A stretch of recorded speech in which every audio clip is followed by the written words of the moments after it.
Welcome to the first episode of our podcast. Today I'm joined with Ivan and Bianca, Hi, my name is Ivan. Hello, I'm Bianca. and today we're going to be discussing the characteristics of a good friend. First, I want to discuss the importance of good friends. Now, there is a saying that goes, "Your friend is the person who drags you." So either he drags you to do good, or either he drags you to have to worsen yourself, to follow bad habits. So your friend, especially your close friend, is like the inside of a jacket. He's very close. He's very close to your heart, and so he can very easily influence you. So you have to choose very carefully these close friends. So I want to start with the first question, which is, what are the characteristics of a good friend? I want to start, Ivan. Well, I believe that a good friend is not just a person who you're close with. I believe that a good friend should be a person that pulls you to do better. Like as you said, friends have a really they hold a significant importance to the way you act in your life. For example, Bianca here is my friend. You are my friend. I believe that you're two people who are really smart and who could help me grow as a person. Now, if I had a friend who was kind of is recalcitrant is the word. Recalcitrant is that? Bro, what are you talking about, man? I don't Oh know. my goodness, how Yeah, did Catherine? Bring it a well, bit closer. if I had a friend, for example, who was, let's say, a little bit of a delinquent, because they were my friend, I would feel more keen to do the same thing they're doing. So I feel like a good friend, it should be a mix of someone who you're really close with and a person who can help you grow. What do you think? I think a friend is someone who brings positivity to the table. So it's someone who pushes you to be your best self, as was articulated by Ivan as well. Let's say a little bit of a delinquent.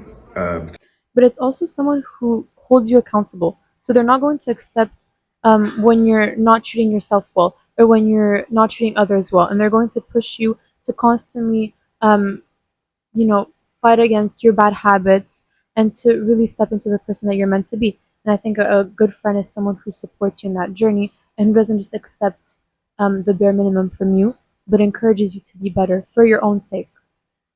Now, which criteria would you apply if you wanted to be very close to them? I would want them to, first of all, be respectful because a friend that doesn't respect you is not really a friend. It's just a person who's just around. Um, First of all, as I said, respect. I want them to. I won't comment on their intelligence because really depends on who you are. But at the same time, it should be a person who, as I said before, doesn't drag you down. So I think those are my main criteria for a friend because I believe that I'm the type of person who can get along with anyone. So yeah. So it's kind of similar to Ivan, but to elaborate on what he's saying, I think it's not just a matter of choosing someone who's respectful with you, but who's respectful to other people as well, because it's a really good indicator of how they'll treat you, because it kind of shows their vision of society and just their vision of humanity in general. And also, I agree with the smartness argument. Let's say a little bit of a delinquent. It's not about being school smart necessarily. It's about being emotionally smart. It's about understanding when others need space or when others need to be comforted with certain things. But then also just a positive person. I think positive people kind of spread that positivity and they encourage you to become better as a consequence for what. Thank you. And someone who does things like this, who's caring, who I'm a notices pretty little good friend. details. Yeah? Now, I want to move on to toxic friendships, and these are, I think, important because we always fall into them, or we might be in one right now and we don't realize it. What are the signs of a toxic friendship, and so how can someone know this friendship that they're with is toxic? It's affecting them. Do you want to go first or should I? Could I? Go ahead. I think a toxic friend is one, or toxic friendship is one that restricts your freedom and restricts your self expression. So if you feel like you cannot truly express your passions because you're going to be judged by the person that you're friends with, or you're going to be told, oh, this is boring, or this is, unambitious, or this is too much, or whatnot, that's already a sign of someone who does not align with you, and who therefore could have a toxic friendship with you. And I also think oftentimes these people will try to prevent you from doing certain things. Like they'll tell you, don't hang out with X or don't hang out with Y, not as a measure of like precaution, not because they care about you and they don't want you to surround yourself with the wrong people, but simply as a matter of jealousy.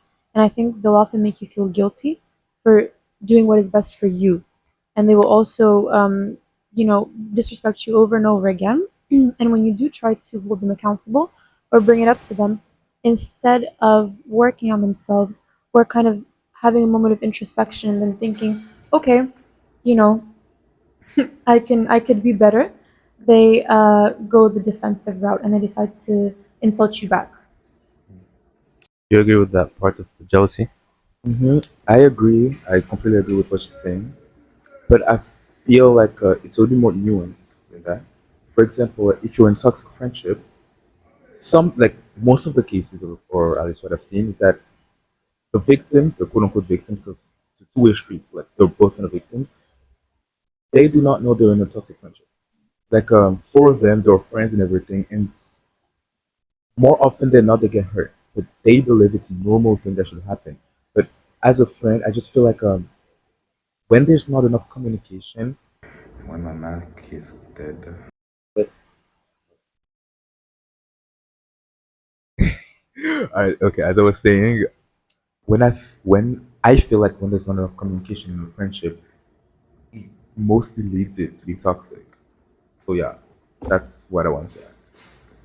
Just to elaborate on this, I think I do agree that it's a very nuanced matter, and that oftentimes the victim in the situation also needs to do some thinking because oftentimes, there might be a reason why that individual is in that situation, and you kind of have to do some thinking and realize, okay, I'm in a toxic friendship, instead of simply, um, victimizing myself and telling myself, oh, I'm the one in the situation that is being demeaned and whatnot. You need to stand up for yourself. So there's also a matter of kind of getting your agency and then realizing that you need to do something about it for your own sake. Now I want to ask a, I don't know if it's a controversial question or not, but I think it's a good discussion point. If you see that the people around you, they don't benefit you and they're not very good friends, is it better to have some bad friends or is it better to have no friends? Wait, so if I understand what the question is better to have bad friends or to have no friends? It's better to have no friends at this point. Because the thing is, I'll do like a visual representation. You have friends, right? If you have good friends, you go like this. No friends, you go like this. If you have bad friends, you go like that. So I'd rather go the same pace I'm going than going down. Like, do you understand what I'm saying? Yeah. So I believe that having no friends is way better than having friends who will bring you down. So I kid you not, I was going to literally say the exact same thing and give the exact same reason. We're like this. It's because we're twins, so makes sense. We're born on the same day. We're born on the same day. That's why we're such good friends, right? Anyway, so I was gonna say it's exactly the same idea. So when you're by yourself, you still have time. So you still have the ability to develop your own passions, develop your own interests, and grow as a person. Whereas if you have people dragging you down, then you eventually, stoop down to their level. And there's still a lot of abilities to do things alone in society. We can do things alone without it necessarily hindering our growth or our progress. So I think it is better to have no friends than to have genuine negative influence in your life. Okay. Now I just want to end on a small point, and it's your advice. If there was a student who just joined a school, it doesn't need to be a school, any new school, what advice would you give him or her to avoid having bad friends and to choose the right ones? Before talking to anybody, analyze how they are with their friends first.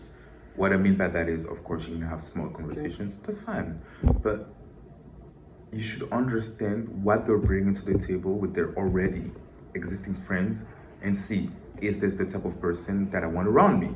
And if it is, then go ahead. But if it's not, then don't put yourself in a vicious cycle and then, yeah.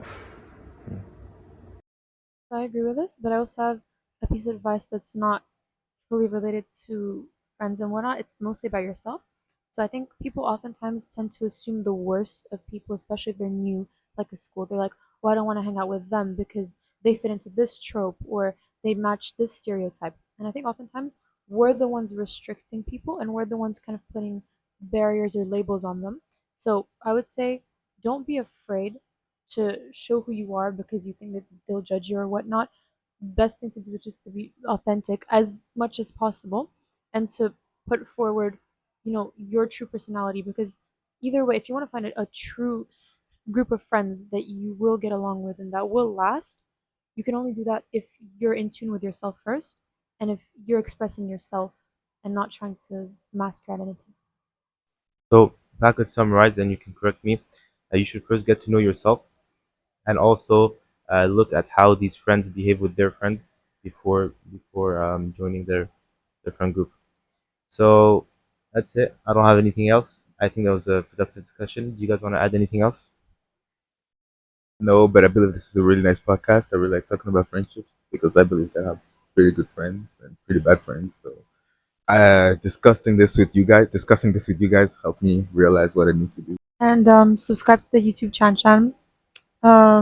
There's going to be more podcasts coming soon about various themes. We were supposed to do another theme originally, so there's a repertoire of themes. So there's more to come and more interesting discussions to listen to. Thank you for joining us, and Thank see you you. next time. Thank you, guys. That was good. I did not burst out laughing.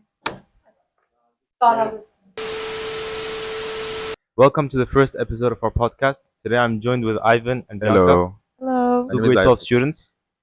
And today we're going to be discussing the characteristics of a good friend. Yes. Because I started talking when you were talking, and because I didn't realize. Because when you say I'm here with Ivan, I don't think Okay, that's okay, I okay. think we're supposed to introduce ourselves. My bad. Okay, let's I just. mean, I just know. say hi. You don't have to say like, hi, my name is Ivan. Yeah, but I'm from we're Venice. Okay, saying okay. what he's talking. I'll give you 2 seconds and I'll continue. Okay. Alright.